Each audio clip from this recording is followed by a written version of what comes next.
पिछले कुछ अरसे से मैंने ऑब्जर्व किया है कि हमारे मर्दों में इनफर्टिलिटी यानी बांझपन बढ़ता चला जा रहा है।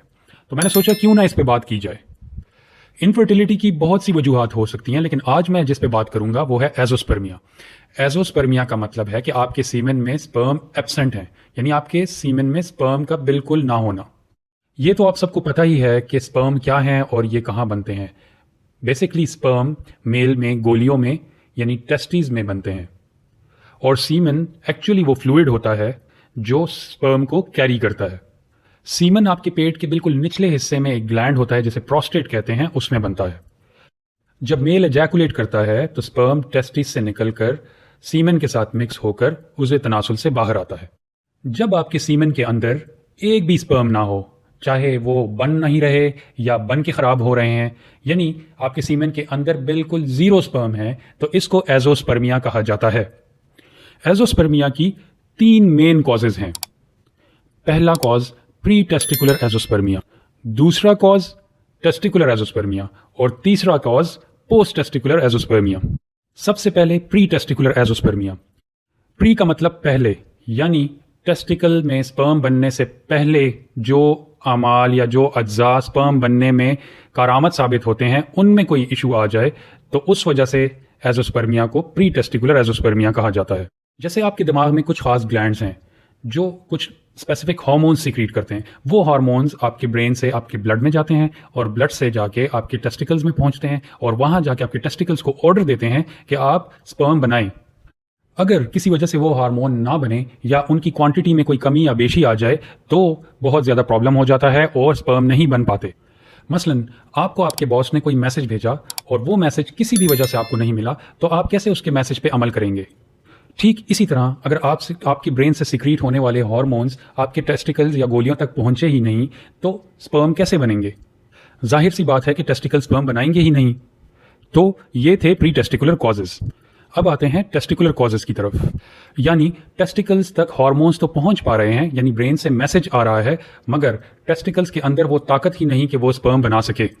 यानी कारखाने को ऑर्डर तो मिल गया, मगर कारखाने की मशीन्स में कोई खराबी आ गई जिसकी वजह से दिया हुआ ऑर्डर पूरा नहीं हो पा रहा। अब टेस्टिकुलर एजोस्पर्मिया की बहुत सारी वजूहात हैं, जिसमें जेनेटिक कॉजेज यानी आपके डीएनए के अंदर कोई प्रॉब्लम आ जाए।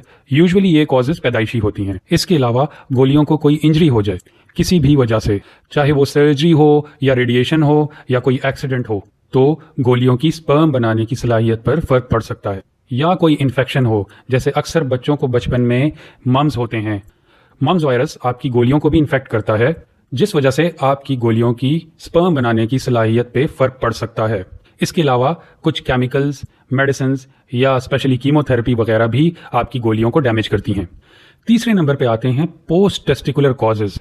होता क्या है कि आपकी टेस्टिस से स्पर्म कुछ पाइप्स के जरिए ट्रैवल करता है। अगर उन पाइप्स में कोई ब्लॉकेज आ जाए तो स्पर्म सीमन तक पहुंच ही नहीं पाता और यूं आपके सीमन में स्पर्म काउंट बिल्कुल जीरो होता है। अब ये ऑब्स्ट्रक्शन किसी ट्यूमर या किसी पथरी या किसी इन्फेक्शन की वजह से यूजुअली हो सकती है, या बाज़ औक़ात बाय बर्थ कंजेनिटली ये पाइप्स बने ही ना।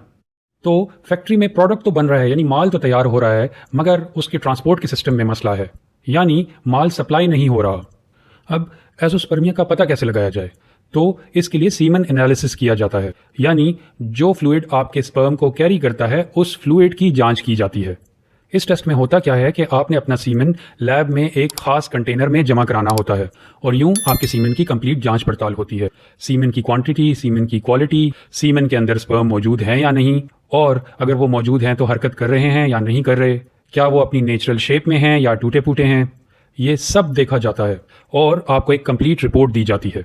तो यही टेस्ट आपको बताता है कि आपको एजोस्पर्मिया है या नहीं। इसके अलावा डॉक्टर आपकी हिस्ट्री लेता है, आपका कंप्लीट क्लिनिकल एग्जामिनेशन करता है, जिसमें सबसे ज्यादा इंपॉर्टेंस आपकी गोलियों की एग्जामिनेशन को दी जाती है। इसके अलावा आपके कुछ ब्लड टेस्ट कराए जा सकते हैं, जिसमें हार्मोनल टेस्ट बहुत इंपॉर्टेंट हैं।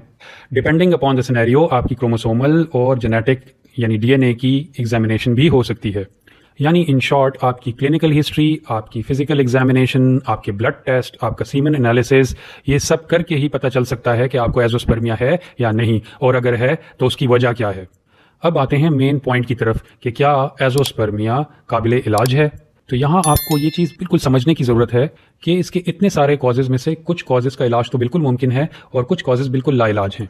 जैसे पैदाइशी तौर पर जेनेटिक एबनॉर्मेलिटीज़ या क्रोमोसोमल एबनॉर्मेलिटीज़ का इलाज मुश्किल है, मगर कुछ कॉजेज़ जैसे ऑब्स्ट्रक्टिव कॉजेज़ में कोई पथरी या ट्यूमर, इन्फेक्शस कॉजेज़ या टेम्पररी हार्मोनल इम्बैलेंसेस, इन सब वजूहात का इलाज फिर भी मुमकिन है।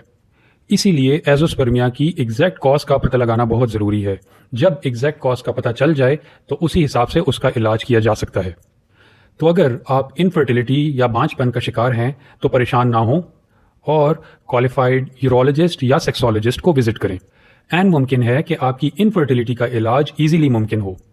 उम्मीद है कि आपको आज की वीडियो से फ़ायदा होगा। अगर आपको लगता है कि दी गई मालूमात कारआमद हैं तो इसको और लोगों के साथ भी शेयर करें ताकि सबका फ़ायदा हो। किसी भी किस्म का क्वेश्चन है तो कमेंट्स में ज़रूर पूछें। See you in the next video. Until then take care.